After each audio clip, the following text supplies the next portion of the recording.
नमस्कार दोस्तों, आपका एक बार फिर वेलकम है एक नए व्लॉग में। आई नो गोवा वाले व्लॉग के बाद काफ़ी टाइम तक कोई नया व्लॉग नहीं आया, उसके लिए आई एम सॉरी। पर चलिए ये व्लॉग शुरू करते हैं हम एक नए उत्साह नई उमंग के साथ। तो आज का पहला दिन और मैं दिल्ली से निकल चुका हूँ पठानकोट के लिए। दिल्ली से आज की जर्नी लगभग 510-515 किलोमीटर की थी। और एनी गेस अगर आप नहीं लगा पाए हैं तो मैं बता देता हूँ कि मेरी ये जर्नी थी जो हर बाइकर की एक ड्रीम डेस्टिनेशन होती है। सेम मैं भी अपना ड्रीम लेके निकल पड़ा था लद्दाख के लिए। जी हाँ, तो ये जो व्लॉग रहने वाला है ये दिल्ली टू ले और उससे आगे की जर्नी का है। आज का पहला दिन और डेस्टिनेशन थी पठानकोट। दिल्ली की भयंकर गर्मी को छोड़ के मैं जा रहा था कश्मीर की ठंडी वादियों में, लेकिन मौसम ने साथ दिया और मौसम काफ़ी सुहावना हो गया था। तो इतनी गर्मी नहीं थी मौसम में और मौसम लगभग ऐसा ही था जैसे मानो बारिश होने वाली है। मैं अभी हरियाणा के करनाल ज़िले के आसपास था और हल्की हल्की बारिश शुरू हो गई थी। तो मौसम तो काफ़ी इंटरेस्टिंग हो गया था कि इतना हैवी बाइक गियर पहनने की वजह से जो थोड़ी सी परेशानी होती है गर्मी में, उससे थोड़ी सी राहत थी। लेकिन मैंने कोई भी रेन लाइनर नहीं पहन रखा था, ना ही अपने किसी बैग पे या फिर जो मेरा टैंक बैग है उस पे कोई रेन कवरिंग कर रखी थी। तो अगर आगे बारिश तेज़ मिलती है तो मुझे शायद ज़रूरत पड़े। और बारिश आगे काफ़ी तेज़ मिली, इसीलिए अब ज़रूरत थी कहीं साइड में लगा के रेन कवरिंग लगाने की, नहीं तो सारा सामान भीग जाता। तो ये एक ढाबा सा देख के मैंने बाइक लगाई।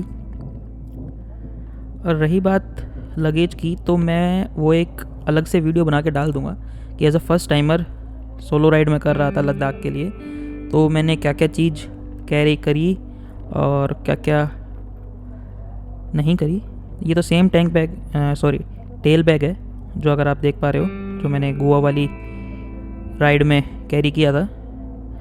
बस थोड़ा सा कुछ सामान जो मैंने एक्स्ट्रा कैरी किया, एक तो वो था टेंट, बाकी एक कंप्लीट डिटेल में मैं वीडियो बनाऊंगा कि क्या क्या सामान मैंने कैरी किया था, क्योंकि एज अ फर्स्ट टाइमर और वो भी सोलो मैं राइड कर रहा था। तो थोड़े बहुत जानकारी इकट्ठा करके जो मैं सामान कैरी कर रहा था तो आपके नॉलेज में डालना ज़रूरी है, क्योंकि अगर आप मेरा व्लॉग देख रहे हैं तो क्या क्या सामान मैंने कैरी किया और क्या क्या मुझे वहाँ काम आया और क्या क्या काम नहीं आया, जो कि बिल्कुल ही एक्स्ट्रा में मैंने कैरी कर लिया था, वो बताना मैं अपनी रिस्पॉन्सिबिलिटी समझता हूँ, ताकि जो परेशानी मुझे हुई और जो आसानी मुझे हुई सामान कैरी करने की वजह से, तो परेशानी आपको ना हो और आसानी हो जाए, वही मकसद है। तो मिलते हैं अभी थोड़ा सा आगे।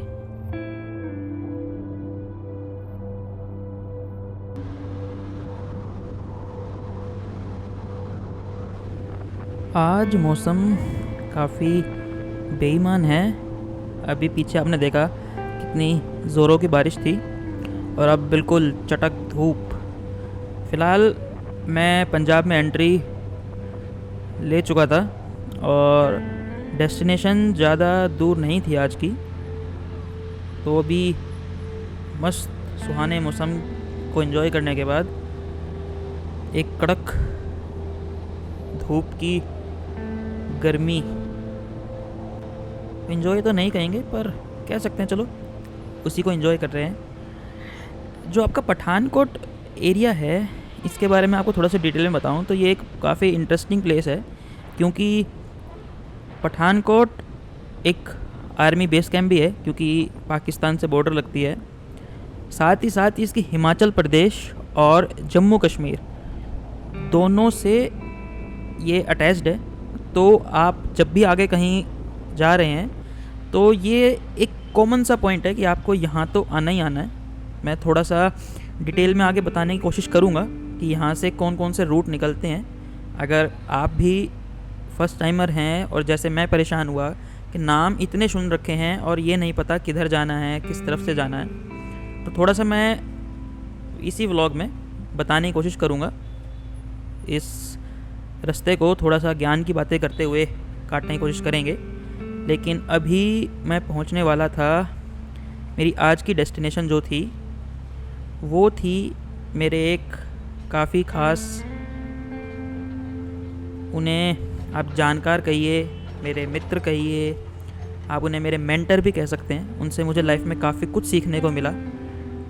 6 साल बाद मैं उनसे मिल रहा था। उनका नाम है नरेश जी, जो कि आरएसएस के थ्रू मुझे मिले थे। और मैं काफ़ी खुशकिस्मत समझता हूँ अपने आप को कि ऐसी शख्सियत से मुझे मिलने का, उनके साथ रहने का मौका मिला था। और 6 साल बाद आज फिर मैं उनसे मिल रहा था। तो आज की डेस्टिनेशन उन्हीं के घर की थी, वहीं मैं स्टे करने वाला था, उनके साथ कुछ पल शेयर करने वाला था। 6 साल का जो हमारा गैप रहा, कुछ घंटों के स्टे में उसको पूरा करने की कोशिश थी। तो अभी हम पठानकोट की मार्केट में हैं और उनकी दुकान को ही मैं ढूंढ रहा हूँ, जो उन्होंने मुझे लोकेशन भेजी थी।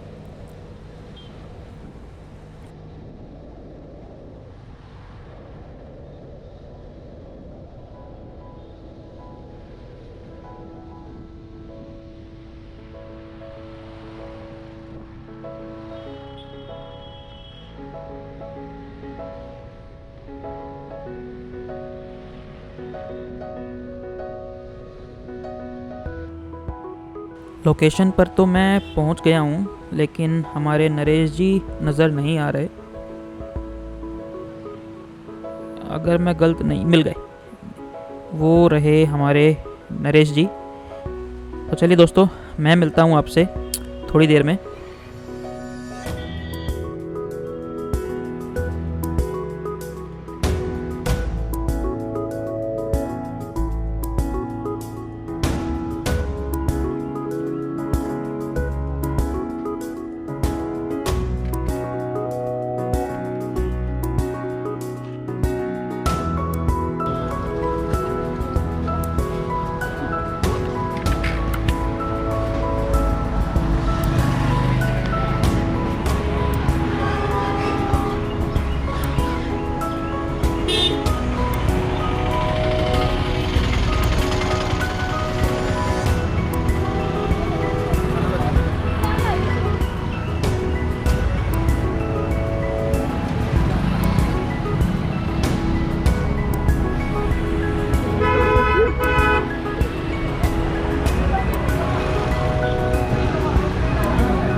जर्नी का दूसरा दिन, ये नरेश जी का घर, जो मेरा पहले दिन का स्टे था। और आज की डेस्टिनेशन थी श्रीनगर। पठानकोट से श्रीनगर लगभग 315-320 किलोमीटर है, लेकिन पहाड़ों के 300 किलोमीटर, प्लेन के 600 किलोमीटर के बराबर होते हैं, क्योंकि वहाँ की राइड आप स्पीड में नहीं कर सकते कवर। और अब समय था नरेश जी से विदा लेने का। एक काफ़ी प्यारी शख्सियत जिनसे मिलके आपको एज गैप, एक जनरेशन गैप महसूस होगा ही नहीं, आपको ऐसा लगेगा कि आप अपने एक दोस्त से बात कर रहे हैं, इतनी प्यारी शख्सियत। और अब मैं निकल चुका था अपनी आज की डेस्टिनेशन के लिए। तो इससे पहले हम बात कर रहे थे पठानकोट को लेके। तो पठानकोट एक ऐसी जगह है जहाँ से आप जम्मू कश्मीर के लिए भी निकल सकते हैं और हिमाचल के लिए भी निकल सकते हैं। अगर आप सिंगल जर्नी में, सिंगल राइड में लगभग कवर करने की कोशिश करेंगे तो पठानकोट से 2 रास्ते निकलते हैं। एक तो वही जो मैं ले रहा हूँ, जम्मू, आप पठानकोट से निकल जाइए जम्मू के लिए, श्रीनगर होते हुए आप आगे पहुँचेंगे। दूसरा एक रास्ता है, अगर आपने नाम सुना है किलड़ किश्तवाड़ रोड, जो कि सच पास भी इस रास्ते में पड़ता है। इसको इंडिया का मोस्ट डेडलीस्ट रोड भी कहा जाता है। तो अगर आप ये भी करना चाहते हैं तो भी आपको पठानकोट आना पड़ेगा। इस डिस्टेंस को कवर करने के लिए आप पठानकोट से डलहौजी वाला रोड ले सकते हैं। डलहौजी से आप तीसा नामक जगह पे पहुंचोगे, वहाँ से किलर के लिए आप निकलोगे। तीसा से किलर के बीच आपको सच पास मिलेगा, जो कि काफ़ी एक टफ टेरेन है। किलर से आप किश्तवाड़ करोगे, इंडिया का मोस्ट डेडलीस्ट रोड। किश्तवाड़ से फिर एक 2 रूट निकलते हैं। आप दोबारा पटनी टॉप आ जाओ, जिस रूट पे मैं जा रहा हूँ, तो पटनी टॉप मिलेगा। या फिर किश्तवाड़ से आप आगे निकल जाओ कश्मीर में अनंतनाग के लिए, जो वापस आपको श्रीनगर हाईवे पे ले आएगा। ये रूट मैंने नहीं लिया।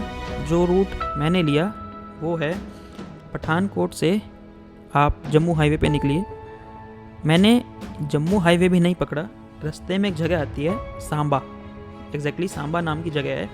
वहाँ से एक स्टेट हाईवे निकलता है उधमपुर के लिए, मैंने वो रोड लिया। और अभी एग्जैक्टली अगर मैं आपको थोड़ा सा बताने की कोशिश करूँ तो ये जगह है Lakhanpur. I am not sure, पर इसी के आसपास कहीं मैं हूँ। मेरे पास सांबा से 2 ऑप्शन थे कि मैं नेशनल हाईवे यूज़ करते हुए जम्मू जाता। ये देखिए एक बहुत ही प्यारा नज़ारा, ये ऊपर से एक आपका रेलवे ब्रिज है। जब मैं इस जगह पे था तो मैं काफ़ी देर रुका रहा और बहुत ही इंटरेस्टिंग व्यू पॉइंट बनता है यहाँ से। काफ़ी कोशिश करी कि ट्रेन क्रॉस हो जाए, मैं उसको शूट करूँ, पर ऐसा नहीं हो पाया था। खैर, हम वापस अपनी बात पे आते हैं। इस सांबा से मेरे पास 2 ऑप्शन थे, या तो मैं नेशनल हाईवे कंटिन्यू करके जम्मू पहुंचता, वहाँ से मैं कंटिन्यू करके उधमपुर आता, और दूसरा ऑप्शन ये है जिसमें डिस्टेंस और टाइम दोनों बचता है और व्यूज़ इतने शानदार होते हैं, वो है कि आप सांबा से स्टेट हाईवे लेते हुए थोड़ा सा पंजाब, थोड़ा सा हिमाचल क्रॉस करके, ये आपका बॉर्डर्स के बीच का एरिया है, तो आप थोड़ा सा हिमाचल में भी चलोगे, थोड़ा सा पंजाब में चलोगे, फिर आप कश्मीर में पहुंचोगे। पर व्यूज़ बहुत इंटरेस्टिंग है यहाँ के। तो मैंने वही लिया, सांबा से मैंने स्टेट हाईवे लिया उधमपुर के लिए, और इतने शानदार नज़ारे, और रोड भी बहुत अच्छा है। ऐसा नहीं है कि स्टेट हाईवे है तो रोड ख़राब है कहीं पे। उधमपुर से आप आगे निकलते हैं तो एक जगह आती है चिनानी, जहाँ पर एक टनल है। उस टनल में अभी एंट्री लेंगे। ये वो टनल है जिसका नाम है श्यामा प्रसाद मुखर्जी टनल। भारत की सबसे लंबी टनल है, लगभग 9 किलोमीटर की। ये आपका पटनी टॉप वाला सारा एरिया बचा देती है। लगभग आपका डिस्टेंस 30 किलोमीटर शॉर्ट कर देती है और 3 घंटे का रास्ता बचाती है। अगर आपने नाम सुना हो पटनी टॉप, काफ़ी फेमस है। पुराने बाइकर्स जब ये टनल नहीं थी तो ये पूरा डिस्टेंस कवर करके आपके रामबन में पहुंचते थे। ये जो टनल है, जिसको पहले चिनानी टनल के नाम से जानते थे, ये चिनानी से आपको सीधा रामबन डिस्ट्रिक्ट में पहुंचाती है। पटनी टॉप वाला सारे एरिया बचा देती है और बहुत ही ज़बरदस्त बना रखी है टनल। काफ़ी अच्छा आर्किटेक्चर का एक नमूना है। डिस्टेंस भी बचाती है, और टाइम तो खैर बचता ही है। इसकी वजह से आप सीधा पहुंचते हैं रामबन डिस्ट्रिक्ट में, जहां से आपके कश्मीरी व्यूज़, कश्मीर की घाटियाँ शुरू होती हैं। इस रोड पर अभी काम चल रहा है, इसकी वजह से थोड़ा सा रोड डिस्टर्ब है, क्योंकि इस रोड को बढ़ाकर 2 लेन बना रहे हैं, जो अभी सिंगल लेन है। तो मुझे पूरे हाईवे पर कंस्ट्रक्शन मिली, जिसकी वजह से मैं कह सकता हूँ थोड़ा सा कॉम्प्रोमाइजिंग था कि रोड इतने अच्छे नहीं थे, क्योंकि काम चल रहा है, जगह जगह पे हॉल्टिंग है। लेकिन व्यूज़ इतने शानदार हैं कि ये सब चीज़ें छोटी पड़ जाती हैं। आप दूर अगर देख पा रहे हो इसमें वीडियो में, काफ़ी सुंदर व्यू, दूर तक के पहाड़ मुझे दिख रहे हैं। आपको दिख रहे हैं या नहीं मैं कंफर्म नहीं कह सकता, पर अगर आप देख पा रहे हो तो मेरे साथ आप भी इंजॉय करो। तो ये एक इतना ज़बरदस्त रोड था। साथ में आपकी चिनाब रिवर फ्लो कर रही है, रोड के साथ साथ चिनाब रिवर बह रही है, और ये पहाड़ के व्यू, ये देखिए, ये रिवर आई, चिनाब रिवर है ये। इसके साथ साथ बिल्कुल दूर तक रोड चल रहा है। ये रोड आपका पहुंचेगा बनिहाल, अगर मैं गलत नहीं हूँ तो नेक्स्ट डिस्ट्रिक्ट, बड़ा डिस्ट्रिक्ट जो पड़ेगा वो बनिहाल पड़ेगा। खैर, जब बनिहाल आएगा उसकी बात हम तब करेंगे। अभी आप व्यूज़ एंजॉय कीजिए। और रही बात मौसम की, तो मैं थोड़ा सा आपको बताना चाहूँगा, ऐसा नहीं है कि अभी हम कश्मीर में हैं तो मौसम बहुत सुहाना है, गर्मी नहीं है, ऐसा नहीं है। इस जगह पर भी काफ़ी चटक धूप थी, इतनी तो नहीं कि दिल्ली जैसी झुलसाने वाली गर्मी थी, लेकिन धूप इतनी चटक थी कि मुझे अपने जो मेरी राइडिंग जैकेट्स है उसके सारे वेंट्स खोलने पड़ रहे थे गर्मी की वजह से। तो ऐसा नहीं है कि कश्मीर में आप हो तो मौसम बहुत सुहाना है, आगे शायद हो जाए, लेकिन इस जगह तक मौसम में काफ़ी गर्मी थी। अब देख पा रहे हैं कैसे इसको 2 लेन हाईवे बनाया जा रहा है। तो नेक्स्ट टाइम जब तक मैं आऊँ शायद ये काम कंप्लीट हो जाए, तो रोड और ज़बरदस्त होंगे। लेकिन अभी इसमें थोड़ा काम था तो थोड़े से रोड डिस्टर्ब थे। खैर, आप एंजॉय कीजिए व्यूज़, आके मिलते हैं।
ये एक छोटा सा सुंदर सा वाटरफॉल, ये एग्जैक्ट जगह रामबन डिस्ट्रिक्ट ही है। गांव का नाम तो मुझे नहीं पता, पर डिस्ट्रिक्ट ये रामबन है। यहाँ पे अगर आप आएंगे तो ये झरना ज़रूर मिलेगा। और लोकल से मैंने पूछा है तो ये झरना आपके ऑल सीज़न में चालू रहता है। ऐसा नहीं है कि काफ़ी गर्मी के अंदर बंद हो गया या फिर सर्दी में आपको जमा हुआ मिलेगा। ये आपके पूरे सीज़न में ऐसा ही बहता रहता है। तो आप जब भी इस रास्ते को क्रॉस करेंगे आपको ये मिलेगा। थोड़ा सा रोड कॉम्प्रोमाइज़ था यहाँ पे कंस्ट्रक्शन की वजह से, पर कोई नहीं, चलता है। व्यूज़ इतने ज़बरदस्त, और साइड में अभी भी रिवर फ्लो कर रही है। हम उस रिवर के साथ साथ ही आगे चल रहे थे। और यहाँ पर रोड के साथ साथ टनल का भी काम चल रहा है। कोई प्रोजेक्ट है national highway authority of India का। उसमें काफ़ी सारी टनल्स को ब्रिजेस के ज़रिए जोड़ा जा रहा है, जिसकी वजह से ये जो घुमावदार रास्ते हैं इसको आने वाले टाइम में ये और कम कर देंगे, और रास्ता जैसे हम प्लेन एरिया में चलाते हैं बाइक्स, वैसा ही करने का इनका कुछ प्लान है। पहाड़ों में भी आप डायरेक्ट वादियाँ एंजॉय करते हुए और सटासट आप डिस्टेंस कवर करिए। ये देखिए एक्सीडेंट लैंडस्लाइड की वजह से पूरी क्रेन देख पा रहे हो अगर आप, ख़त्म हो गई है। रामबन में जब मैं जा रहा था, मैंने 19 मई को रामबन क्रॉस किया है, तब यहाँ पे सब कुछ ठीक था। ये देखने में लैंडस्लाइड है पर एक्चुअली में लैंडस्लाइड नहीं है, ये आगे रास्ता रोक रखा है क्योंकि ऊपर खुदाई चल रही थी, रोड बना रहे थे। तो 19 को मैंने रामबन जब क्रॉस किया तब यहाँ पे बिल्कुल ठीक था, लेकिन 20 मई में रामबन में एक लैंडस्लाइड हुई जहाँ पे एक दुर्घटना घटी और 12 मज़दूर के आसपास वहाँ पर 12 मज़दूरों को अपनी जान गंवानी पड़ी उस एक्सीडेंट में। जाते वक्त सब कुछ ठीक था, आते वक्त मुझे ये बात पता चली थी कि वहाँ पे ऐसा दुर्घटनाग्रस्त हो गया है। अब हम रामबन डिस्ट्रिक्ट को छोड़ के एक टनल में एंट्री लेने वाले हैं।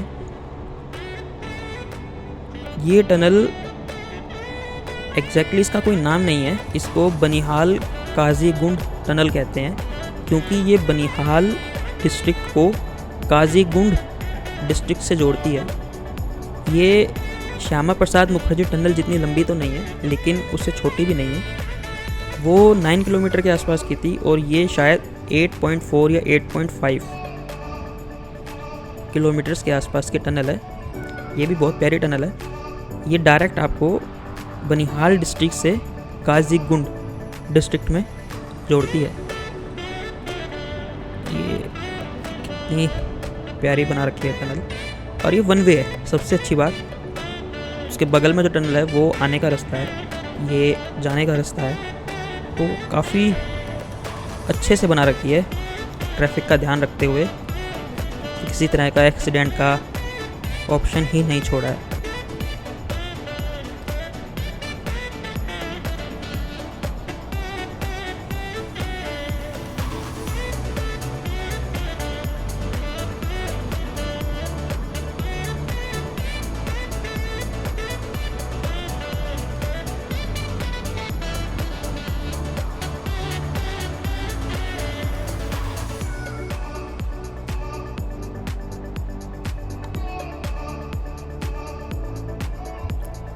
और अब हम आ चुके हैं काजीगुंड नाम की डिस्ट्रिक्ट में।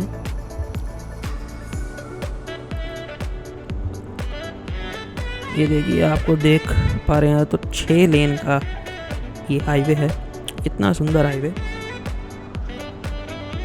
और ये थोड़ा सा प्लेन एरिया स्टार्ट होता है यहाँ से। यहाँ पे वो जिगजैग वाले पहाड़ वाले रोड नहीं है, ये श्रीनगर तक आपका बिल्कुल प्लेन रोड है, प्लेन एरिया है, दूर दूर तक कुछ नहीं है, सिर्फ आपके घास के मैदान।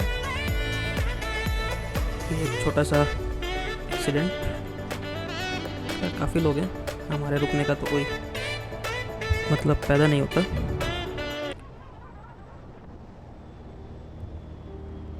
ये देखिए, ये दूर दूर तक सिर्फ मैदान ही मैदान, कोई पहाड़ भी नज़दीक में नज़र नहीं आ रहा है। इतने ज़बरदस्त ये रोड। यहाँ पे आपको मिलिट्री एक्टिविटी काफ़ी देखने को मिलेगी। हम न्यूज़ में भी खैर काफ़ी पढ़ते ही हैं। मिलिट्री है, इनका इतना कड़क पहरा है, सैल्यूट है इन जवानों को, जिनकी वजह से आप जैसे मेरे जैसे टूरिस्ट अकेले घूम पा रहे हैं यहाँ पर। रामबन तक आपको कोई खास मिलिट्री एक्टिविटी देखने को नहीं मिलती, लेकिन जैसे ही आप बनिहाल डिस्ट्रिक्ट में एंटर करते हैं, वहाँ से मिलिट्री एक्टिविटी बढ़ती जाएगी और इस जगह तक तो खैर कहना ही क्या है, क्योंकि अगर आपने नाम सुन रखे हैं तो आप आइडिया लगा पाएंगे। इस रास्ते पे अगर चलते हो काजीगुंड से आगे तो लेफ़्ट में आपका कुलगांव पड़ता है, राइट में अनंतनाग पड़ता है। फिर और आप आगे आ जाओगे तो अवंतीपुरा नाम की जगह है, पंपोरे से आगे श्रीनगर है, अवंतीपुरा से थोड़ा सा पहले पुलवामा है जो वहाँ पे अटैक हुआ था, और उससे थोड़ा सा नीचे शोपिया है। ये काफ़ी छोटे छोटे एरिया में, छोटे छोटे डिस्टेंस पे ही ये सारी जगहें हैं, तो काफ़ी ज़्यादा टारगेटेड जगह हैं, थोड़ी सी रेड जोन जगह कह सकते हैं इनको। तो मिलिट्री एक्टिविटी होना स्वाभाविक है। खैर हमें फ़र्क नहीं पड़ता, क्योंकि हमारी मिलिट्री है वो अपना काम कर रही है और हम अपना देश घूम रहे हैं। ये देखिए एक सुंदर से नज़ारे। अभी श्रीनगर यहाँ से लगभग और 30 किलोमीटर का डिस्टेंस है, और मौसम ने फिर अंगड़ाई ली है, और मौसम अब फिर ऐसा है जैसे बारिश होगी, लेकिन पहाड़ों की बारिश है तो यहाँ मैं लंबा इंतज़ार नहीं करूँगा। अगर बारिश आई तो तुरंत सबसे पहला काम है रेन लाइनर पहनना। ये आप अपनी एसेंशियल लिस्ट में लिख लेना। अगर आप जब भी पहाड़ों पर जा रहे हैं, मौसम कितना भी साफ़ हो, आपने कितना ही वेदर फोरकास्ट क्यों नहीं चेक कर लिया हो, लेकिन रेन लाइनर आप ज़रूर कैरी करें, क्योंकि पहाड़ों पर मौसम कभी भी बदल सकता है, बारिश कभी भी शुरू हो सकती है। और मैं एंट्री ले चुका था श्रीनगर में, तो आप देखिए श्रीनगर अंदर से, श्रीनगर के रोड, श्रीनगर की मार्केट का आप वर्चुअली मज़ा लीजिए, एंजॉय कीजिए। और आज की जर्नी मैं ख़त्म करूँगा होटल पर पहुँचकर, जिस होटल का नाम था होटल समर। काफ़ी बड़ा होटल नहीं था, क्योंकि एज अ बाइकर हम ज़्यादा खर्चा नहीं कर सकते, क्योंकि ज़्यादा खर्चा तो हमारी बाइक वैसे ही करवा लेती है। तो अपनी जो स्टेज हैं वो काफ़ी सोच समझकर हमें करनी पड़ती है, क्योंकि इम्पोर्टेंस देनी होती है पार्किंग को, कि पार्किंग ज़रूर मिल जाए और बजट एक्सीड ना हो, क्योंकि होटल लेने को आप 3-3, 4-4 हज़ार के रूम्स पर नाइट्स पर ले सकते हो, काफ़ी शानदार होटल मिल जाएंगे, लेकिन वो फिर बजट ट्रिप्स नहीं होती हैं। और एज अ बाइकर कोशिश ये रहती है कि, क्योंकि हमें सिर्फ वहाँ पे नाइट बितानी है, ऐसा नहीं है कि हम 3-4 दिन वहीं सेम जगह स्टे ले रहे हैं, तो कोशिश हमारी तो यही होती है, औरों का मुझे नहीं पता, पर एटलीस्ट मेरी तो यही होती है कि जहाँ तक हो सके मैं बजट स्टेज में रुकूँ। मैक्स टू मैक्स 1000, बहुत अगर मैं एक्सीड कर रहा हूँ तो 1500 तक मैं रूम ले लूँ, पर अगर पॉसिबल ही नहीं हो पा रहा है तो फिर मैं अपनी सेफ्टी, अपनी बाइक की सेफ्टी, सिक्योरिटी से कॉम्प्रोमाइज़ नहीं करता, और फिर अपना बजट थोड़ा ऊपर लेके जाते हैं। पर जहाँ तक पॉसिबल है वहाँ तक। अब हल्की हल्की बारिश शुरू हो चुकी है, जैसा मैंने कहा था मौसम कभी भी अंगड़ाई ले सकता है। अब आप देख पा रहे हो फिर से उतनी ही चटक धूप, इसीलिए पहाड़ों पर मौसम का कोई भरोसा नहीं। पर ये व्यूज़ बड़ा शानदार है, मार्केट की भीड़, शहर का रौनक और दूर दिख रहे वो पहाड़, काफ़ी सुंदर नज़ारा। आप भी एंजॉय कीजिए पहाड़ों का आर्किटेक्ट, सुंदर सुंदर वी शेप नुमा घर। मैं तो इसी बात से खुश हूँ कि ये सब चीज़ें मैंने सिर्फ व्लॉग्स में, मूवीज़ में ही देखी थी, और अब मैं खुद इनको देख पा रहा हूँ और इन चीज़ों को एंजॉय कर पा रहा हूँ। मैं तो अपने आप को लकी मानता हूँ और ईश्वर का शुक्रगुजार हूँ। अपने पेरेंट्स का, माता पिता का मैं बहुत बड़ा शुक्रगुजार हूँ, थैंक यू कहता हूँ कि उन्होंने मुझे ये अपॉर्चुनिटी दी, नहीं तो बाकी मेरे कलीग्स हैं और भी बहुत, उसमें सुनता हूँ कि पेरेंट्स इधर उधर जाने नहीं देते। तो मैं तो उनको बहुत बड़ा थैंक यू है कि वो मेरे को नहीं रोकते, और इसकी वजह से मैं ये सब चीज़ें एंजॉय कर पा रहा हूँ, देख पा रहा हूँ।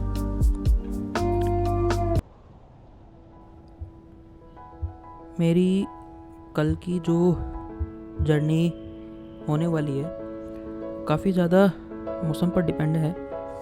अगर मौसम साफ़ रहा तो मे बी मैं कल लद्दाख में एंट्री ले जाऊं, पर अगर बारिश कंटिन्यू रही तो हो सकता है मैं श्रीनगर में ही स्टे बढ़ाऊं, या फिर तीसरा एक ऑप्शन है जो मैं नहीं चाहता हो, पर अगर और कोई ऑप्शन नहीं हुआ तो हो सकता है कि मैं श्रीनगर से सोनमर्ग निकल जाऊं और सोनमर्ग में स्टे लूं।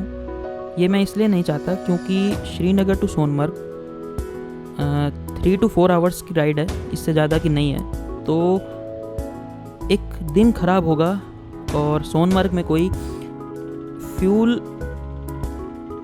भरवाने की जगह नहीं है, तो मुझे श्रीनगर से ही फ्यूल फिल करवा के और फिर आगे निकलना पड़ेगा। खैर देखते हैं क्या रहता है कल का। अभी जीपीएस के अकॉर्डिंग तो थोड़ी दूर ही है यहाँ से होटल।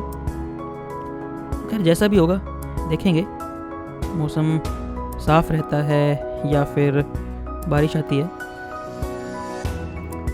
लेकिन जो भी हो, आगे की जर्नी काफ़ी इंटरेस्टिंग होने वाली है, क्योंकि आगे सोनमर्ग, जोजिला पास, कारगिल, लेह, फिर उससे आगे हम तो एंजॉय करेंगे ही, साथ ही साथ आपको भी करवाएंगे।